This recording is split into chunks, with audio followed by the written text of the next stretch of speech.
আসসালামু আলাইকুম রহমতুল্লাহি বারাকাতু। প্রিয় দেশবাসী, আশা করি ভালো আছেন। আজকে 31শে মার্চ 2026। আজকে আমি যে বিষয়টা নিয়ে কথা বলবো সেটা হচ্ছে বর্তমান বিশ্বে যে যুদ্ধ চলছে, বিশেষ করে ইরান এবং ইসরায়েল যুদ্ধ। আমেরিকার সাথে যে যুদ্ধ চলছে ইরানের, এই যুদ্ধের ফলে যদি কোনো পারমাণবিক যুদ্ধ হয় বা তৃতীয় বিশ্বযুদ্ধ, থার্ড ওয়ার্ল্ড ওয়ার যেটাকে বলা হয়, তৃতীয় বিশ্বযুদ্ধ যদি হয়, ওয়ার্ল্ড ওয়ার 3 যেটাকে বলা হয়, তখন বাংলাদেশের কি করতে হবে বা বাংলাদেশের জন্য কি করণীয়, এই বিষয়টা নিয়ে আজকে কথা বলবো। সেটা হচ্ছে তৃতীয় যুদ্ধ যদি হয়, সারা পৃথিবীর জন্য একটা সমস্যা এবং এটার প্রভাব সারা পৃথিবীতে পড়বে। আর ইরান যে যুদ্ধটা চলছে, ইরানের যুদ্ধে যদি রাশিয়া যুক্ত হয়ে গেছে অলরেডি, যদি চীনও যুক্ত হয়, আমেরিকা একা পারবে না। তখন আমেরিকা তার যে শক্তি ন্যাটো পুরোটাকে নিয়ে নামবে মাঠে।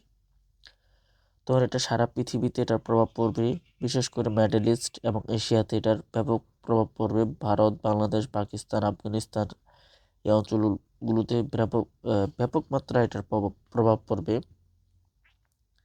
এটার প্রভাবটা আমাদের সকলের উপর দিয়ে যাবে। কিন্তু এখন কথা হচ্ছে, এই মুহূর্তে বাংলাদেশের কি কি করণীয়, বিশেষ করে এই যুদ্ধে বা এই যুদ্ধ যদি বিশ্বযুদ্ধে রূপান্তরিত হয় বা পারমাণবিক বোমা প্রয়োগ করা হয়, এরকম কোনো ভয়ঙ্কর স্থানে বা ভয়ঙ্কর পর্যায়ে যদি চলে যায়, আমাদের কি করণীয়।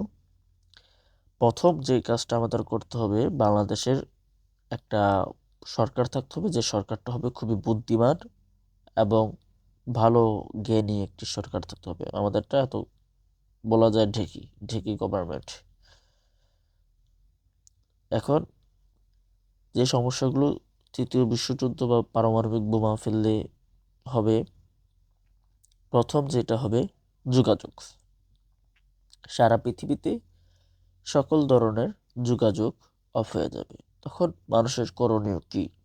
প্রথম, বাংলাদেশে যারা রয়েছে তারা যোগাযোগ যদি বন্ধ হয়ে যায়, বিশেষ করে এখন যোগাযোগের প্রথম জিনিসটি হচ্ছে মোবাইল। মোবাইলের মাধ্যমে আমরা যোগাযোগ করতে পারবো। কিন্তু পারমাণবিক বোমা যদি ফেলা হয়, তখন মোবাইলের বদলে আরেকটা অপশন রয়েছে, সেটা হচ্ছে রেডিও টেলিফোন, যেটাকে বলা হয় রেডিও ওয়্যারফেয়ার, বা রেডিও দিয়ে যোগাযোগ করা যাবে। কিন্তু পারমাণবিক বোমা ফেললে সারা পৃথিবীতে যেটার যে প্রভাব বা এটার যে প্রভাবটা এবং এটার যে এটাকে বলে, ওটা পড়লে আমাদের রেডিও দিয়েও যোগাযোগ করা যাবে না। সারা পৃথিবীতে সকল ধরনের যোগাযোগ অফ হয়ে যাবে। তারপরে যে বিষয়টা হবে, প্রবাসীরা যারা রয়েছেন, বিশেষ করে ভারত, কাতার, দুবাই এবং কুয়েত, তাদেরকে আমি বলবো, যদি এই যুদ্ধটি ইরান এবং ইসরায়েল আমেরিকা যুদ্ধ যদি তৃতীয় বিশ্বযুদ্ধে রূপান্তরিত হয়, বাংলাদেশের প্রবাসীদেরকে আমি যেটা বলবো এবং সকল দেশের প্রবাসীদেরকে বলবো, পাকিস্তান, বাংলাদেশ, ইন্ডিয়া, তাদেরকে বলবো, আপনারা বিশেষ করে বাংলাদেশিরা শোনেন, নিজের পরিবার নিয়ে এত পরিমাণে টেনশন করবেন না। টেনশন মুক্ত থাকবেন, চিন্তা মুক্ত থাকাটাই সবচেয়ে বেটার। তারপরে যে দেশটা করবেন, ভাড়ার যারা থাকে তাদের জন্য একটু সমস্যা হবে, কারণ ভাড়ার সাথে একটা সমুদ্রপথ রয়েছে সৌদিতে আসতে হলে। নাহলে কাতার থেকেও সৌদিতে আসা যাবে, দুবাই থেকেও আসা যাবে, কুয়েত থেকেও আসা যাবে। আপনারা প্রবাসীরা যদি ঘোরতর যুদ্ধ লেগে যায়, প্রথম যে কাজটা করবেন, যেখানে আমেরিকার ঘাঁটি রয়েছে বা বিমানবন্দর রয়েছে, ওই জায়গাগুলোতে যাবেন না, বা বিভিন্ন কারখানা বা রাষ্ট্রের বড় বড় কোম্পানির যেখানে রয়েছে সেখানে যাবেন না। দূরে দূরে মরুভূমির মাঝখানে মাঝখানে থাকবেন, যেখানে ফাঁকা স্থান সেখানে থাকবেন এবং আকাশের দিকে বেশি বেশি নজর রাখবেন। পাশাপাশি যদি যুদ্ধটা ভয়ঙ্কর পরিস্থিতি শুরু হয়ে যায়, তখন আপনারা যে যে রাষ্ট্রের প্রবাসী, এটা কোথায় যাবেন সেটা আমি বলে দিই। দুবাই, বাহরাইন, কাতার, কুয়েত। যদি এই যুদ্ধ ওমানে যায়, তাদেরকে একই সাজেস্ট করব, তারা যেন সকলে সৌদিতে চলে যায়। সৌদিতে চলে যাবেন। সৌদিতে গিয়ে, সৌদিতে রিয়াদ যাবেন না, সৌদিতে গিয়ে সেখানে আপনারা পরিবারের সাথে তো যোগাযোগ করতে পারবে না যদি পারমাণবিক যুদ্ধে যায়। তখন আপনারা কি করবেন? মক্কাতে চলে যাবেন। আমি আবারও বলছি, মক্কাতে চলে যাবেন এবং মদিনাতে চলে যাবেন, আল্লাহর রাসূলের রওজায় চলে যাবেন। দয়া করে আমি যে বিষয়টা বলতে চাচ্ছি, রওজায় চলে যাবেন।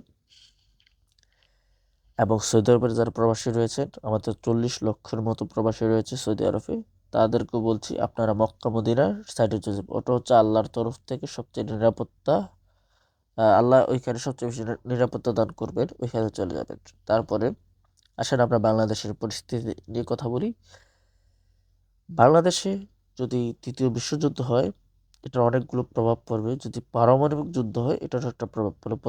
তৃতীয় বিশ্বযুদ্ধ এবং পারমাণবিক যুদ্ধের সাথে কিছুটা মিল থাকলেও কিন্তু পারমাণবিক যুদ্ধের প্রভাবটা পুরো বেশি। প্রথমত, তৃতীয় বিশ্বযুদ্ধ হলে যোগাযোগের যে মাধ্যম, বিশেষ করে মোবাইল, এগুলো হবে না, এগুলো অফ হয়ে যাবে।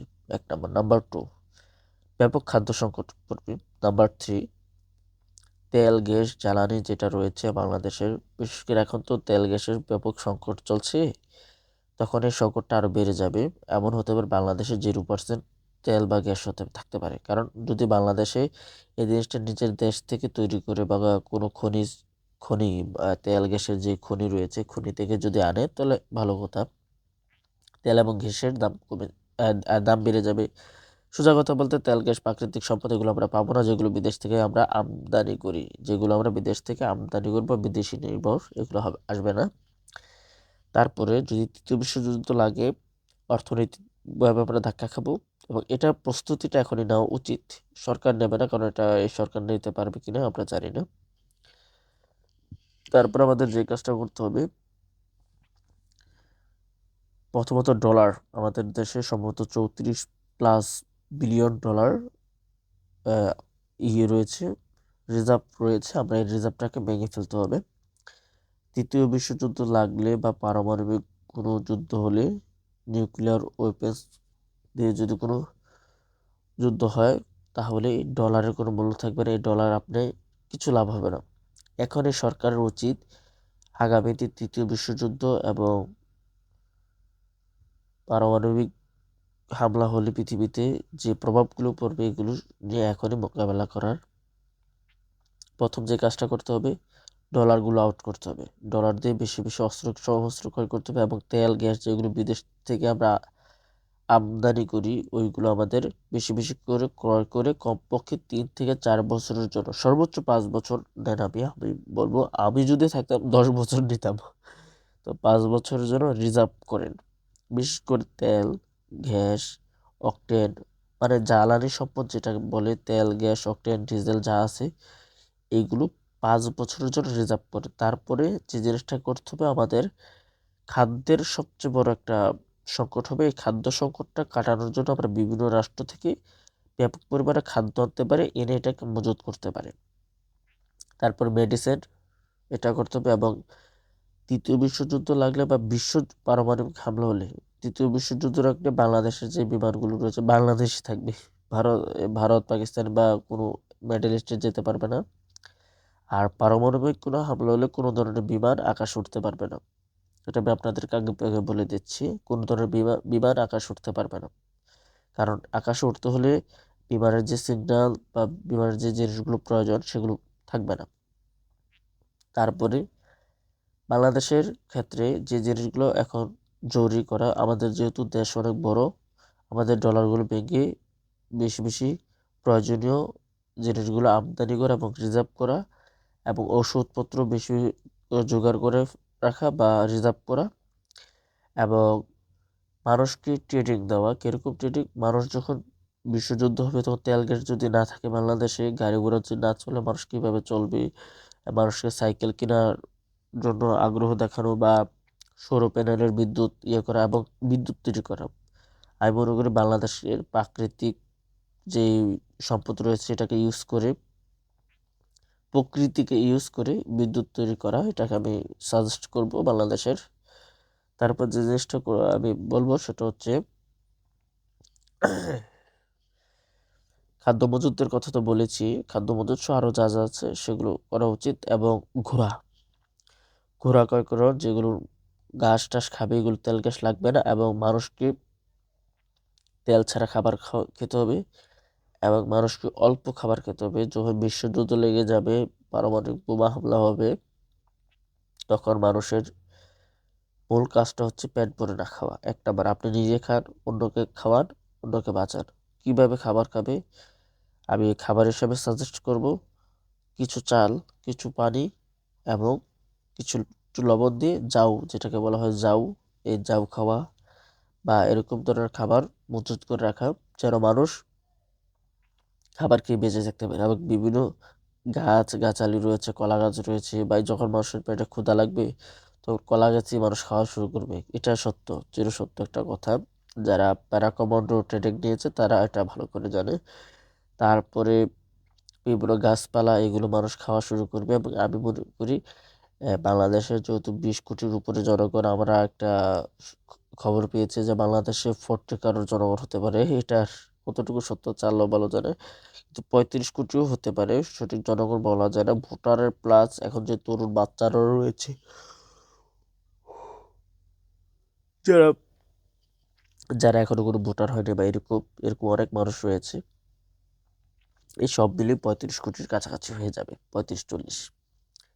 এই সংখ্যাটাকে কাজে লাগিয়ে আপনাকে খাবার মজুত করতে হবে, তেল গ্যাস এগুলো মজুত করবে। মোবাইল ফোন তখন কোনো কাজ হবে না, ইন্টারনেট তখন থাকবে না। মানুষকে কাজ করতে শেখাতে হবে, মাছ ধরতে হবে, মাছ শিকার করা শেখাতে হবে, পশু শিকার করা শেখাতে হবে। এবং মানুষকে, একজন মানুষ বেঁচে থাকার জন্য অল্প একটু খাবার প্রয়োজন। প্রত্যেক মানুষ বেঁচে থাকার জন্য এতটুকু খাবার প্রয়োজন, একদিনে বা একদিনে বা সর্বোচ্চ এতটুকু, বা এতটুকু হলে এনাফ। এতটুকু খাবার খেয়ে প্রত্যেকে যেন বেঁচে থাকে। কারণ আপনি নিজে খাবেন, অন্যকে খাওয়াবেন, শিশুকে খাওয়াবেন, প্রত্যেকে খাওয়াবেন এলাকার। আপনি তৃতীয় বিশ্বযুদ্ধ চলছে, আপনি একটা খাবার আনলেন, আপনাকে গরুর মাংস খেতে হবে না, খাসির মাংস খেতে হবে না। আপনার টার্গেট থাকবে পৃথিবীর এই সংকটময় সময়টা কিভাবে আমরা পাড়ি দিতে পারি, এটা মোকাবেলা করতে পারি এবং মানুষকে সহযোগিতা করবে। শোনেন, বেঁচে থাকাই হচ্ছে আমাদের মূল লক্ষ্য। এখানে এখানে পরিকল্পনা এবং আন্তরিকতা, মানুষের প্রতি বিশ্বাস, আস্থা এবং মানুষকে মানুষ সহযোগিতা, মানুষকে মানুষ খাবার দেওয়া, এগুলি হবে তৃতীয় বিশ্বযুদ্ধের সময় বাংলাদেশের মোকাবেলা করার। আর বাংলাদেশের আশেপাশে যেহেতু মার্কেট কোনো ঘাঁটি নাই, বাংলাদেশ তৃতীয় বিশ্বযুদ্ধের প্রভাব পড়ার সম্ভাবনা কম হলেও ভারতের কারণে বাংলাদেশে তৃতীয় যুদ্ধে জড়াতে পারে। আর যদি জড়ায়, বাংলাদেশের মানুষকে বলবো অস্ত্র নিয়ে ঘুমাবেন। এভরিওয়ান, প্রত্যেকে অস্ত্র নিয়ে ঘুমাবেন, নাহলে কোনো কাজ হবে না। এটা আপনাকে মনে রাখতে হবে। এবং তৃতীয় বিশ্বযুদ্ধে যদি হয়, আল্লাহ ভালো জানে, ইরান ইসরায়েল যুদ্ধ তৃতীয় বিশ্বযুদ্ধের দিকে যাচ্ছে, যা আমাদের মনে হচ্ছে। এখন বাংলাদেশের কি করবে আল্লাহই ভালো জানে। ইরান আমেরিকা যুদ্ধ যেটাকে বলছি, তৃতীয় বিশ্বযুদ্ধ যদি হয়, বাংলাদেশের মানুষকে বলবো চাল ডাল যা কিছু আছে প্রয়োজনীয় জিনিস করুন। 1 ইঞ্চি ক্ষেত যেন আপনার ফসল ছাড়া না যায়, অনাবাদ না হয়, আবাদ করুন। তৃতীয় বিশ্বযুদ্ধ হলে তেল খুবই কম হয়ে যাবে, তেলের দাম অনেক বেড়ে যাবে। এটা মানুষের জন্য একটা ব্যয়বহুল জিনিস হয়ে যায়। তখন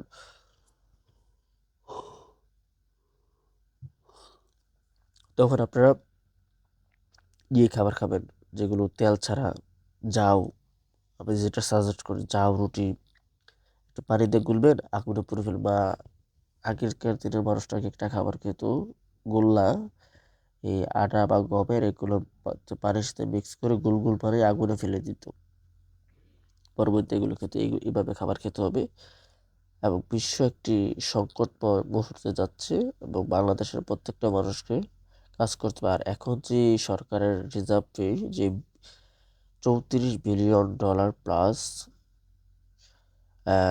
রিজার্ভ রয়েছে বাংলাদেশ ব্যাংকে, এটাকে আমি বলবো হয়তো আপনার 34টা করে $15 বিলিয়ন সমরাস্ত্র ক্রয় করুন এবং $10 বিলিয়ন দিয়ে আপনারা খাবার মজুত করুন, বা $5 বিলিয়ন দিয়ে আপনার তেল মজুত করুন, বা $10 বিলিয়ন দিয়ে তেল মজুত করুন, আপনার 35 সেখানে চলে যাবে।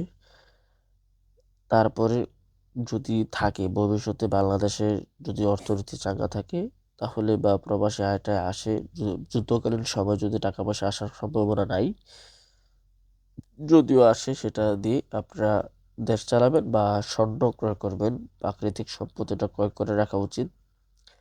আমি অনেক আগে একটি ভিডিওতে বলেছিলাম যে আজ থেকে 5 মাস, হ্যাঁ 5 মাস বা 6 মাস হয়ে যাবে, যে বাংলাদেশের যে রিজার্ভটা রয়েছে এই ইউনূস সরকারকে বলেছিলাম, ইউনূস সরকারের তখনও $34 বিলিয়ন মতো ছিল। এই রিজার্ভটা দিয়ে আমরা গোল্ড ক্রয় করতে পারি। পৃথিবীর প্রত্যেকটা রাষ্ট্র তার দেশের রিজার্ভ দিয়ে গোল্ড ক্রয় করে এটাকে মজুত করছে, আর আমরা ডলার রেখে রেখেছি। ডলার রাখলে আপনার এটার মূল্য কমবে। আজকে যে ডলার দিয়ে আপনি আজকে $5 বিলিয়ন সমরাস্ত্র ক্রয় করবেন চায়না থেকে, ধরুন আজ থেকে 1 বছর পরে ওই যে পরিমাণ আজকে $5 বিলিয়ন দিয়ে সমরাস্ত্র ক্রয় করবেন, ওই সমরাস্ত্রটা ক্রয় করতে 10 থেকে 12 বিলিয়ন ডলার লাগবে, আরো বেশি লাগবে। তো এই বিষয়গুলোতে আপনারা একটু হন, কাজ করুন।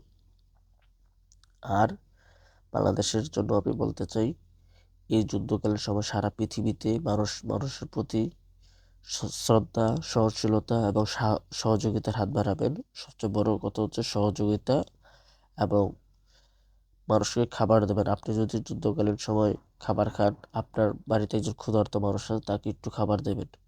কারণ আমাদের মূল লক্ষ্য হচ্ছে এই সংকটময় মুহূর্তটাকে মোকাবেলা করা এবং মানুষের সাথে ভালো সম্পর্ক রাখা, এবং পৃথিবীর বিভিন্ন রাষ্ট্রকে যদি পারি আমরা সহযোগিতা করা, এবং এই সংকটে আমরা মোকাবেলা করা, এবং মানুষকে সহযোগিতা করতে হবে। ভাই, যুদ্ধ যখন চলবে, মানুষের চুলায় আগুন জ্বলবে না, তখন কি করবেন? তখন এই কাজগুলো করতে হবে। আপনি একটুটুক চাল দিয়ে এতগুলা পানির সাথে বসাইবেন, বসায় এটাকে জাল তৈরি করবেন, হালকা লবণ দিবেন, দিয়ে 10 জন 12 জনকে একটু একটু দিবেন, যে খাও, খেয়ে বেঁচে থাকো। আর পারমাণবিক বোমা যদি হামলা হয়, পৃথিবীতে যে প্রভাবটা পড়বে, প্রথম যে প্রভাবটা পড়বে পারমাণবিক বোমার, সেটা হচ্ছে, সেই প্রভাবটা হচ্ছে গিয়ে, প্রথম যে প্রভাবটা পড়বে প্রাকৃতিতে, প্রকৃতিতে প্রভাবটা পড়বে। প্রথমত জলবায়ু পরিবর্তন হবে, দ্বিতীয়ত আকাশ মেঘলা থাকবে, তৃতীয়ত আপনার পরিবেশ নষ্ট হয়ে যাবে, বিশেষ করে বাতাস নষ্ট হয়ে যাবে। মানুষ যদি আমরা তো বাতাসের সাথে সবসময় থাকি, যে প্রত্যেকটা সময় আমাদের বায়ুর সাথে আমাদের শরীরের একটা যে সম্পর্ক, যে হাত ঘোরালে যে বাতাস লাগে, এরকম বাতাসের সাথে অক্সিজেনের সাথে আমাদের যে একটা সম্পর্ক, এই বাতাসটা নষ্ট হয়ে যাবে। মানুষের স্পষ্ট বাতাস লাগলে,